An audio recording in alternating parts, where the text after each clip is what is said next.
Halo, selamat datang di kelompok kami, kelompok 6. Perkenalkan, nama saya Dalope Sanjaya dan saya adalah ketua dari kelompok 6 ini. Kelompok 6 ini di mana kami akan membahas tentang perusahaan jasa, yaitu perusahaan JNE. Mari kita simak baik-baik ya. Pertama-tama, saya akan memperkenalkan terlebih dahulu anggota kelompok saya. Yang pertama adalah saya sendiri, Dalope Sanjaya sebagai ketua. Ada Daiko Nurhayati, Majan Duga Fandi, Indriani Anggrum Pratama, Lomba Nikin Emilia, dan terakhir adalah Chandra Jeremy Lin. Ini adalah sosok dari pendiri sekaligus pemimpin dari perusahaan JNE, yaitu Bapak H. Suprapto Suparno. Seperti gambar yang kalian lihat, ini adalah perusahaan JNE. Sekarang saya akan menceritakan tentang latar belakang dari perusahaan jasa JNE ini. PT Tiki Jalur Nugraha Eka Kurir didirikan pada tanggal 26 November 1990 oleh H. Suprapto Suparno. Perusahaan ini dirintis sebagai sebuah divisi dari PT Citra Van Titipan Kilat atau Tiki untuk mengurusi jaringan kurir internasional.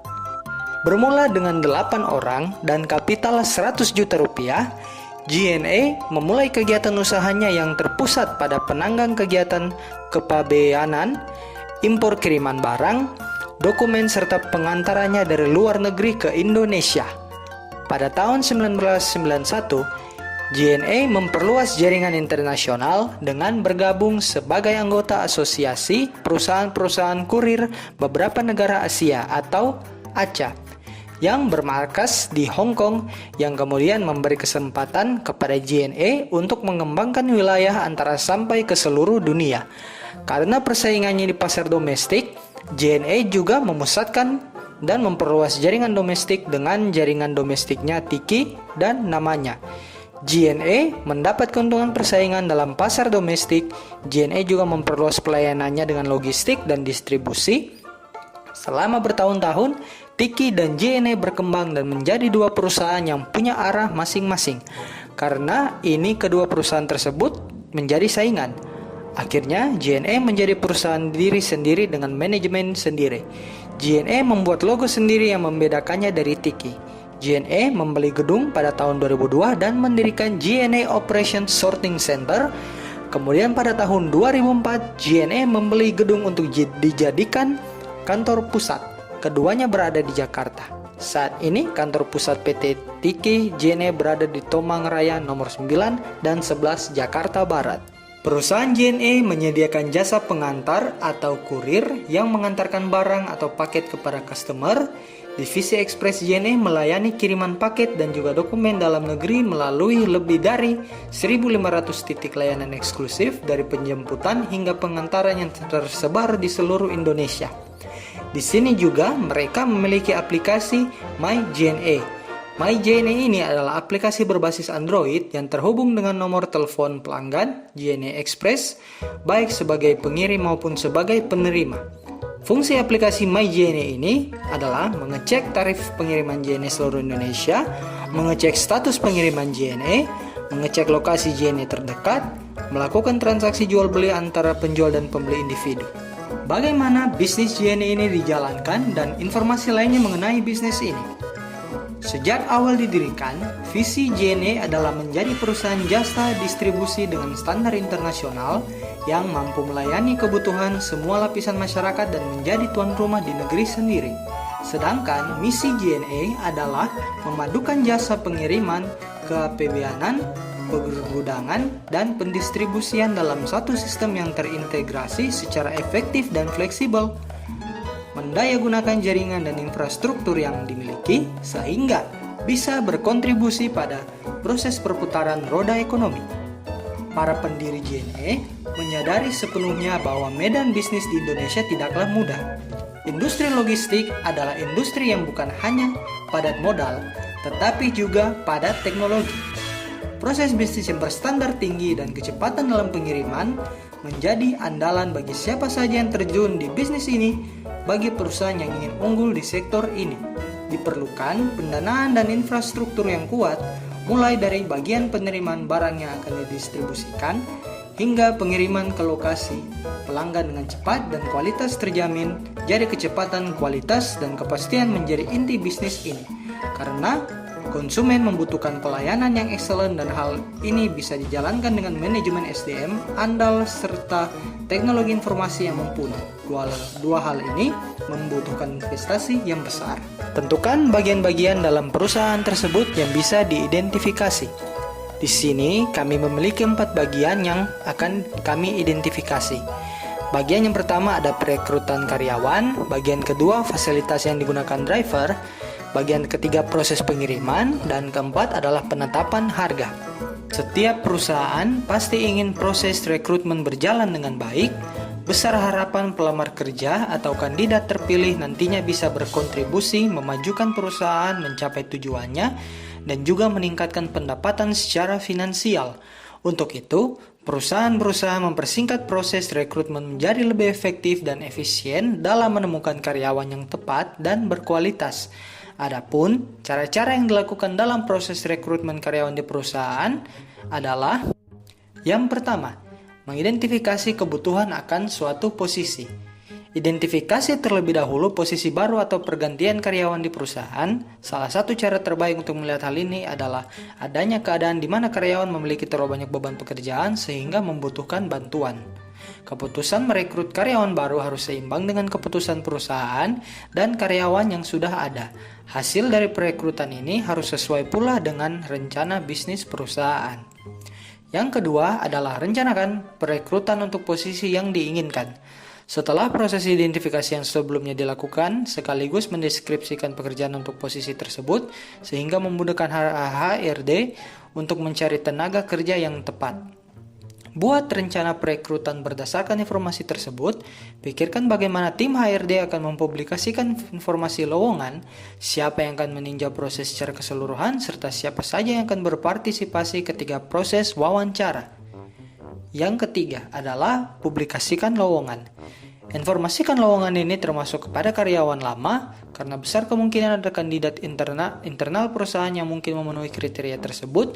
Keberhasilan publikasi lowongan kerja juga bervariasi, tergantung pada posisi apa yang perusahaan tawarkan dan media penyampaiannya. Beberapa posisi mungkin lebih cocok untuk dipublikasikan melalui media cetak seperti koran lokal, namun posisi lainnya bisa jadi lebih cocok dipublikasikan secara daring atau online. Yang keempat adalah tinjau lamaran yang masuk. Jika bagian HRD sudah mempublikasikan lowongan kerja dengan efektif, maka mereka akan kebanjiran kiriman lamaran. Manajer HRD kemudian akan menerima lamaran-lamaran yang telah disaring berdasarkan spesifikasi dan kebutuhan. Pelamar dinilai berdasarkan syarat yang dipenuhi untuk selanjutnya dihubungi kembali oleh perusahaan. Tujuan penyaringan ini adalah untuk efisiensi waktu. Yang kelima adalah wawancara kandidat berkualitas. Review surat lamaran kerja dan percakapan melalui telepon akan mempersempit calon karyawan menjadi sekelompok kandidat yang paling berkualitas. Jadwalkan wawancara kerja dengan mereka untuk melanjutkan perbandingan antara satu dengan yang lainnya. Pastikan para kandidat tersebut sudah mengisi formulir lamaran kerja, termasuk izin bagi perusahaan untuk memeriksa referensi, latar belakang, dan sebagainya. Sementara itu, informasikan kepada mereka yang belum berhasil agar tidak terus-terusan menunggu kabar. Yang keenam adalah periksa referensi dan latar belakang. Pastikan untuk memeriksa semua klaim yang dikatakan kandidat, termasuk kredensial pendidikan, riwayat pekerjaan, dan latar belakang kriminal. Bila memungkinkan, sumber informasi terbaik adalah manajer atau atasan langsung kantor lama kandidat tersebut. Yang ketujuh adalah pilih orang yang paling berkualitas. Jika sudah mencapai keputusan positif terhadap seorang kandidat, tentukan kompensasi gaji yang ditawarkan perusahaan kepada orang tersebut. Untuk memudahkan penggajian di perusahaan Anda, gunakan software HRD, jangan buang waktu Anda melakukan pekerjaan manual. Ketujuh langkah inilah yang merupakan faktor krusial untuk meyakinkan Anda dan manajer HRD sebelum benar-benar menerima dan menawarkan posisi yang dibutuhkan. Kedelapan adalah buat penawaran dan berikan informasi kepada kandidat yang belum berhasil. Kini saatnya membuat penawaran secara tertulis. Buat penawaran sesuai dengan kemampuan dan hasil pemeriksaan referensi sebelumnya. Paling tidak pastikan agar tim HRD memberi pemberitahuan kepada kandidat yang belum berhasil, karena sangat penting untuk menjaga citra perusahaan di mata publik. Yang kesembilan, negosiasikan rincian gaji dan tanggal mulai bekerja. Semakin tinggi posisi yang ditawarkan, maka semakin besar kemungkinan kandidat menegosiasikan gaji, uang lembur, jaminan kesehatan, dan sebagainya. Yang terakhir adalah menyambut karyawan baru. Cara onboarding karyawan baru di perusahaan mempengaruhi apakah Anda akan mempertahankan karyawan tersebut di masa depan atau tidak. Jaga hubungan baik dengan karyawan baru, dan mulai mereka menerima penawaran kerja, tetapkan seorang mentor yang akan membantu mereka tersebut dan pastikan ia merasa diterima oleh karyawan lainnya. Fasilitas yang akan digunakan oleh driver JNE yaitu adalah motor pribadi mereka sendiri, mobil perusahaan JNE, dan juga truk milik perusahaan JNE. Proses pengiriman barang dari JNE adalah seperti di gambar berikut ini. Pengirim atau kita sendiri mengirimkan paket, terus paket akan diambil oleh kurir, dan paket tersebut ditaruh di gudang. Paket tersebut akan diproses di gudang. Paket tersebut dimasukkan ke jalur pengiriman. Paket tersebut dikirim ke kota tujuan. Paket diterima di gudang kota tujuan. Paket diproses lalu diantarkan oleh kurir, dan paket akan diterima oleh orang yang kita tujukan.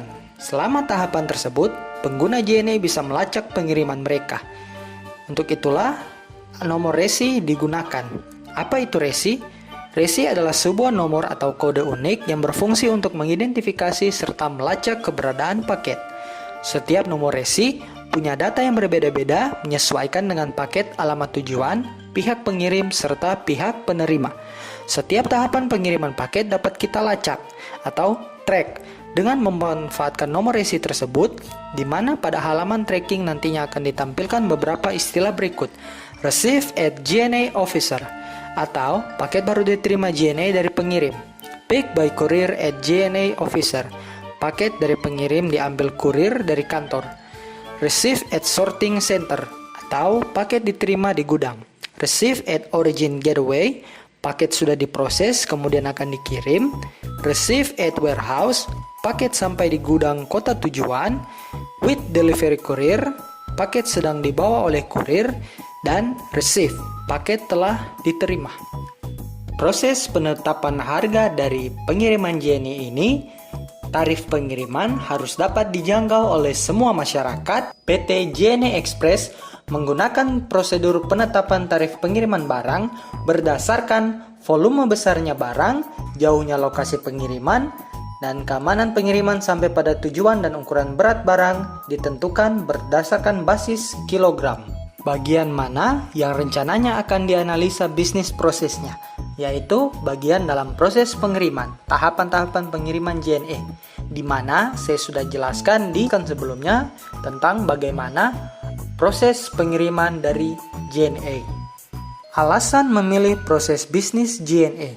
Alasannya adalah untuk mengetahui bagaimana cara kerja perusahaan JNE ini mengirimkan barang kepada customer, dan tahapan apa saja dan proses apa yang perlu dilewati terlebih dahulu sebelum mengirimkan barang. Tujuan pemilihan perusahaan JNE. Perusahaan JNE ini adalah perusahaan yang bergerak dalam bidang jasa atau bidang kurir dalam mengantar barang, dan juga masyarakat Indonesia tentunya tiap harinya menggunakan jasa ini untuk mengirim dan juga menerima barang mereka. Dan juga tentunya JNE ini sudah 3 kali mendapatkan penghargaan, mengkoleksi 3 penghargaan sekaligus sepanjang Agustus 2019. Ketiga penghargaan tersebut didapatkan dari Kota Jakarta Barat, Top Brand Award, dan Basnas Award. Itulah kenapa kelompok kami memilih perusahaan JNE ini agar lebih mendalami lagi dan mengetahui cara kerja dari bisnis ini. Sekian dan terima kasih. Sampai jumpa.